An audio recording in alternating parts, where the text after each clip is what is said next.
Hello అండి, అందరికీ నమస్తే. ఈరోజు మనం మైదా పిండితో ఒక మంచి స్నాక్ ఐటెంని ప్రిపేర్ చేసుకుందామండి. ఇది 1 మంత్ వరకు స్టోర్ ఉంటుంది. మైదా పిండి ఇష్టం లేని వాళ్ళు గోధుమ పిండితో కూడా ఈ రెసిపీని ప్రిపేర్ చేసుకోవచ్చు. ఇక ప్రాసెస్లోకి వెళ్ళిపోతే ఫస్ట్ అయితే మిక్సింగ్ బౌల్లోకి మైదా పిండి, టేస్ట్కి సరిపడా ఉప్పు, వామ్ని క్రష్ చేసుకొని యాడ్ చేసుకోండి. ఆ తర్వాత దీంట్లోకి ఆయిల్ పోసి బాగా మిక్స్ చేయండి. ఆ తర్వాత దీంట్లోకి కొంచెం వాటర్ పోసుకుంటూ ఒక మెత్తని ముద్దలాగా ప్రిపేర్ చేసుకొని ఒక 15 మినిట్స్ పాటు మూత పెట్టి పక్కన పెట్టేయండి. 15 మినిట్స్ తర్వాత మరో 2 నిమిషాలు కలుపుకొని చిన్న బాల్స్ లాగా డివైడ్ చేసుకొని పక్కకు తీసుకోండి.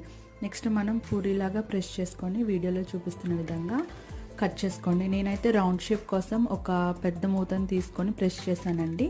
ఇలా రౌండ్ షేప్లో వచ్చింది. చూస్తున్నారు కదా, వీడియోలో చూపిస్తున్న విధంగా ఈ విధంగా చేసుకొని ఒక ప్లేట్లోకి తీసుకోండి.